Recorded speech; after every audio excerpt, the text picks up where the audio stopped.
Palestinan gaude, Israelek esarritako oztopoak eta muga gainditu eta gero. Hemen egotea eta palestinarrekin batera euren errealitatea ezagutzea oso hunkigarria izaten ari da eta hori da partekatu nahi genuena zuekin lehenik eta behin.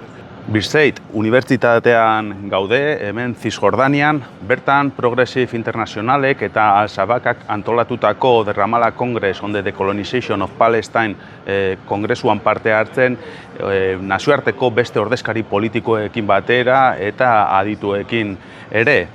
Kongresu honetan, Israelek kolonizazioak dituen zutabeak eta egiturak eta aztertzen ari gara eta ezagutzen ari gara eta dekolonizazio prozesu baterako eman beharreko urratsak finkatuz.